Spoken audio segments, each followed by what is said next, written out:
जय माँ काली, जय माँ काली। आपने मेरी लाज ली, आपने मेरी लाज ली।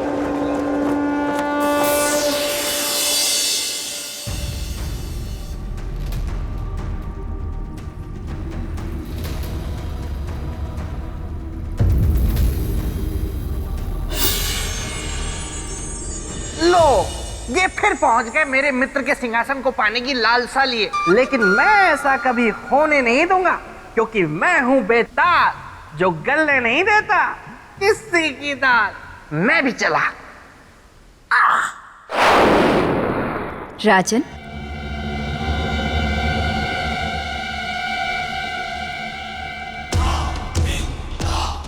प्रणाम देवी। कर्म किया है आपने अति महान, संसार करेगा आपका सदा गुणगान। पर मैं कुछ समझा नहीं, मैंने ऐसा क्या किया? जिस प्रकार सम्राट विक्रमादित्य ने अपने चरित्र की रक्षा के लिए सब कुछ त्याग दिया था, ठीक उसी प्रकार आपने एक अनजान स्त्री के चरित्र की रक्षा के लिए अपने जीवन को दांव पर लगा दिया। आप धन्य हो राजन।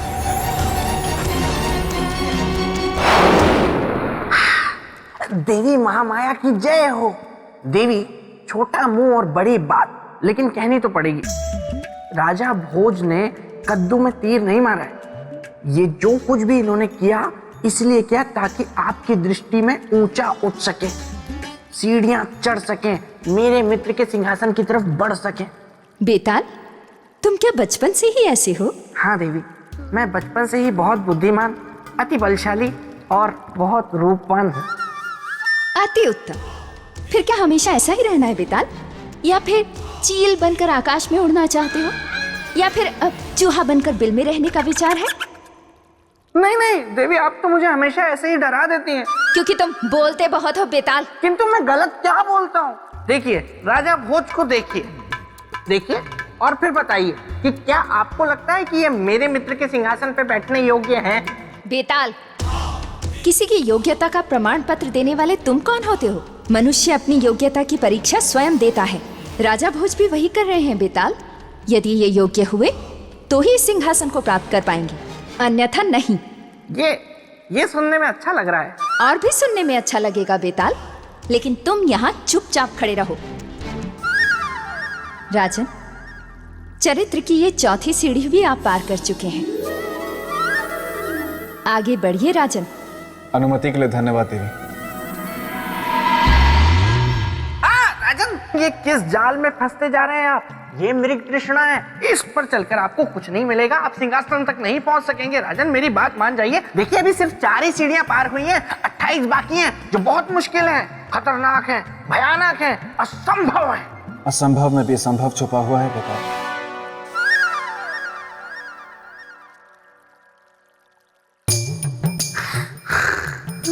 चौथी भी चढ़ गया।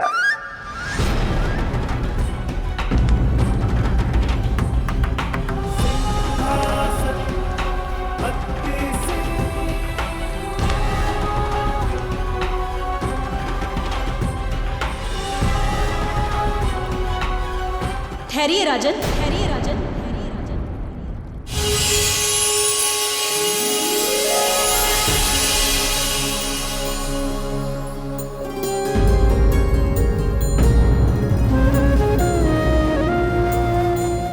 आप सब कौन है देवी? हम योग माला हैं। हम इस सिंहासन में योग शक्ति की रक्षा करती हैं। देवियों, आप सबको राजा भोज का प्रणाम।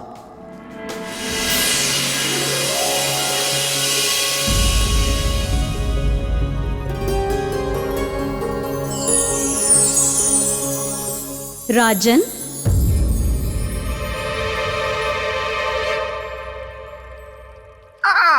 देवी योगमाला, बेताल का प्रणाम स्वीकार करें। देखिए, आप ही समझाइए अब राजन को। मैं तो समझा कर हार गया हूँ कि ये मेरे मित्र विक्रमादित्य के सिंहासन पर बैठने योग्य नहीं है। बेताल, क्षमा देवी, क्षमा। मैं भावनाओं में बह गया, इसीलिए ये कह गया। श्रीमान बेताल, मैं आपसे एक बात का निवेदन करना चाहता हूं कि आप इसी तरह चुनौतीपूर्ण से चुनौतीपूर्ण बातें मुझसे कहते रहें, ताकि मुझ में हिम्मत का संचार हो पाए और मैं परीक्षाओं पे परीक्षाएं पार करता रहूं। मेरी बातों से आपको हिम्मत मिलती है? और हौसला भी। हाँ बेटा, आपकी बातों से मुझ में हिम्मत का संचार होता है। यदि एक बार मेरा हृदय सिंहासन को त्यागने के विचार के बारे में भी सोचे, लेकिन आपकी बातें मुझ में एक नई हिम्मत, एक नई ऊर्जा भर देती है। इसलिए आपसे बस एक छोटा सा निवेदन है बेटा, कि आप इसी तरह मुझे चुनौतीपूर्ण बातें कहते रहें। कहिए कहिए, आप चुप क्यों हो गए? हाँ तो देवी, मुझे और क्या साबित करना होगा? इस सिंहासन को धारण करने वाले में चक्रवर्ती सम्राट विक्रमादित्य के समान योग शक्ति का होना भी आवश्यक है। राजन, अब मैं आपको सम्राट विक्रमादित्य की योग शक्ति की कथा सुनाती हूँ। हाँ देवी, सुनाइए, मैं उत्सुक हूँ। ये बात उस समय की है जब चक्रवर्ती सम्राट विक्रमादित्य का विवाह नहीं हुआ था। वो राजकुमारी चित्रलेखा से मिले भी नहीं थे। एक दिन सम्राट विक्रमादित्य एक धार्मिक यात्रा से लौट रहे थे। सम्राट, मौसम खराब है। मेरे विचार से हमें किसी सुरक्षित स्थान पर रुक जाना चाहिए। रुकने की कोई आवश्यकता नहीं है वीरामीर जी। हमारे पास धन ध्वज है, हमारा मार्ग कोई नहीं रोक सकता।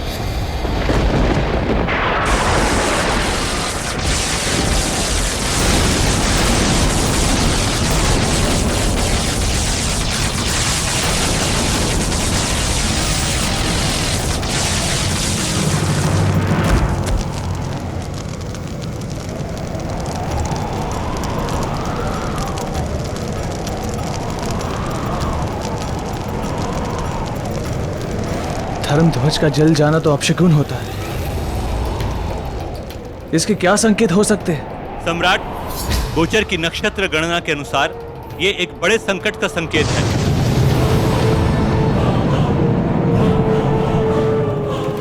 कैसा संकट? मृत्यु का संकट।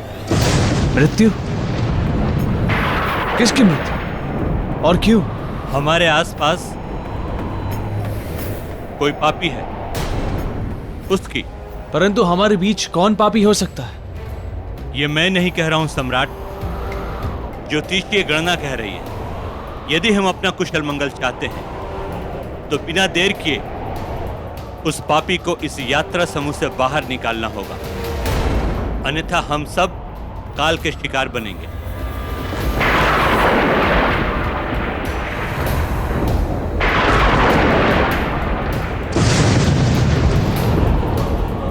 सम्राट, यह मात्र बिजली नहीं है, यह हम सबकी मृत्यु है। मृत्यु। अगर उस पापी को हमारे बीच से नहीं निकाला गया तो हम सब मारे जाएंगे।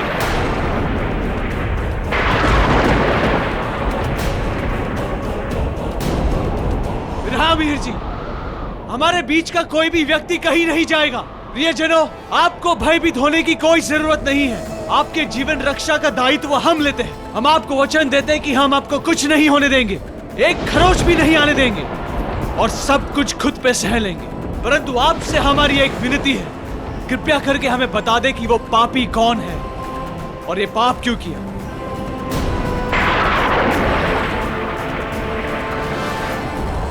क्षमा कीजिए, क्षमा कीजिए, इस पापी को क्षमा कीजिए महाराज। क्या पाप किया है आपने? मंदिर से आते हुए भगवान की मूर्ति मैंने ही चोरी की थी। सम्राट, इस चोर को अभी इसी समय यात्रा समूह से बाहर कर दीजिए। इसके कारण हम सभी के प्राणों को संकट में नहीं डाल सकते। नहीं सेनापति, गुस्से में लिया गया निर्णय समाधान नहीं होता। इस व्यक्ति ने सबके सामने अपना पाप स्वीकार किया है।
विक्रमादित्य की, सम्राट विक्रमादित्य की, सम्राट विक्रमादित्य की।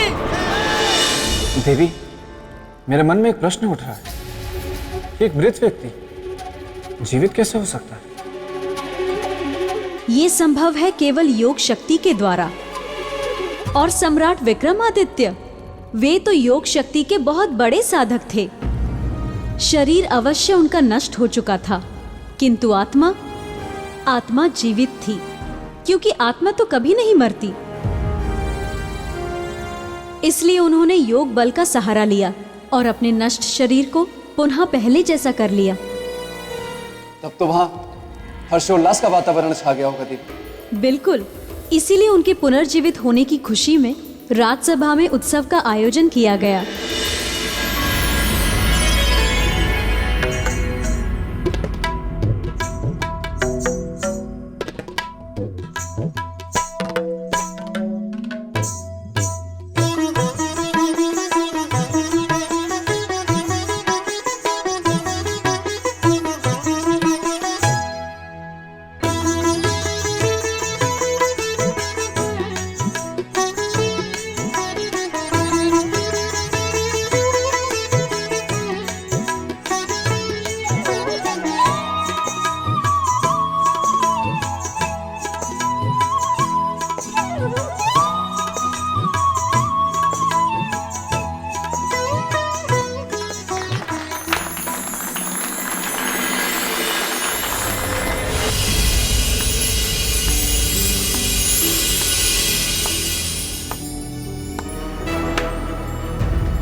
रहा मीर जी। सेनापति,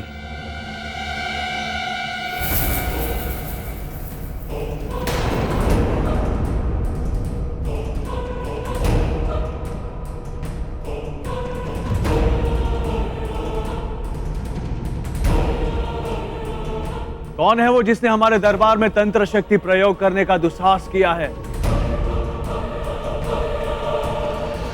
सामने आओ।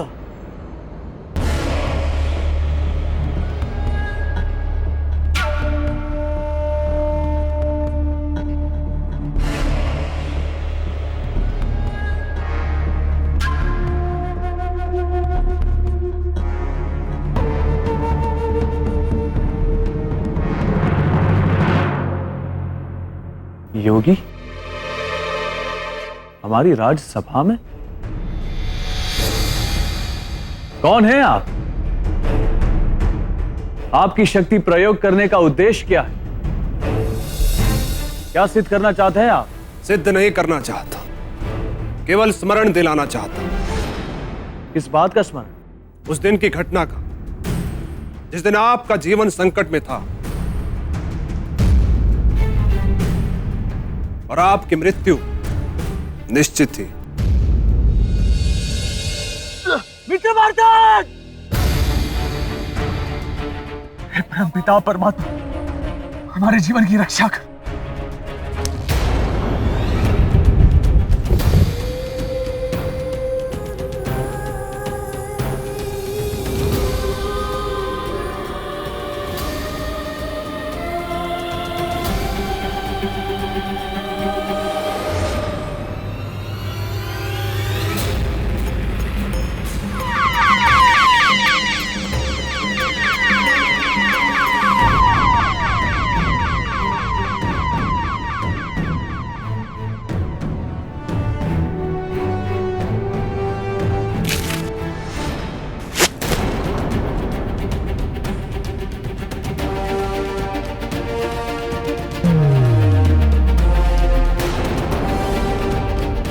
तुम ठीक हो ना मित्र? धर्मार्थ, बहुत बहुत धन्यवाद तुम्हारा। आज अगर तुम समय पर आकर अपनी स्तंभन विद्या का प्रयोग नहीं करते तो हमारी मृत्यु निश्चित थी। ऋणी हो गए तुम्हारे।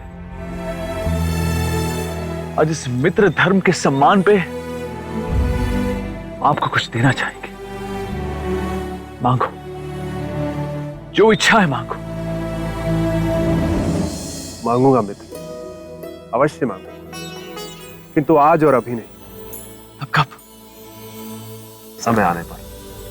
मैं उस समय की अधीरता से प्रतीक्षा होगी, परंतु आज तुम्हें कुछ न कुछ अवश्य देना चाहेंगे मित्र। मतलब? हम आपको वचन देते हैं कि उस समय उस दिन हम तुम्हें वही देंगे जो तुम्हारे मुख से निकले और बिना कोई प्रश्न पूछे। तो फिर याद रखना अपना वचन। हम अपना नाम भूल जाएंगे मित्र, परंतु ये वचन नहीं।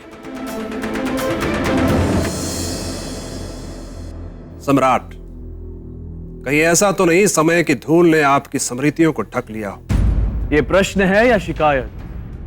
समझना आपको है। हम इसे एक मित्र की शिकायत समझ रहे हैं और इसे दूर करने के लिए अपनी बाहें फैलाते हैं।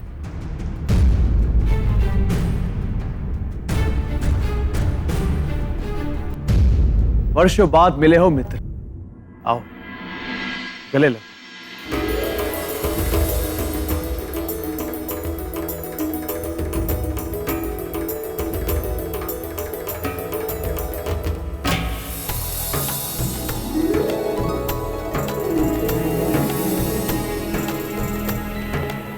किंतु एक बात बताओ मित्र, तुम्हारी ये स्तंभन विद्या भी बड़ी विचित्र विद्या है। किसी भी मनुष्य को किसी भी अवस्था में पत्थर की मूर्त बना देता है। अपने इस विद्या के प्रभाव से आप इन्हें मुक्त करो।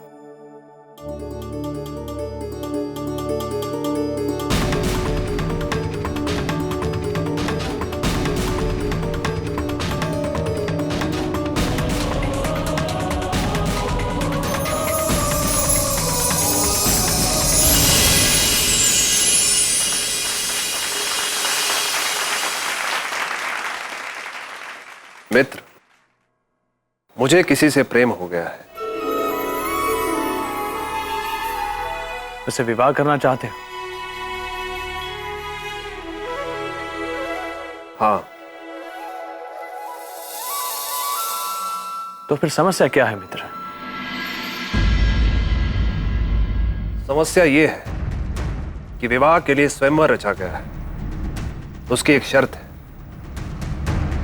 जिसे केवल तुम पूरा कर सकते हो।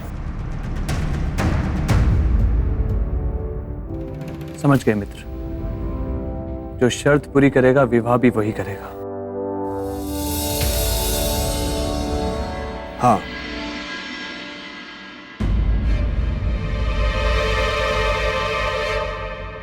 परंतु ये कैसे संभव है मित्र कि शर्त हम पूरी करें और विवाह तुम करो?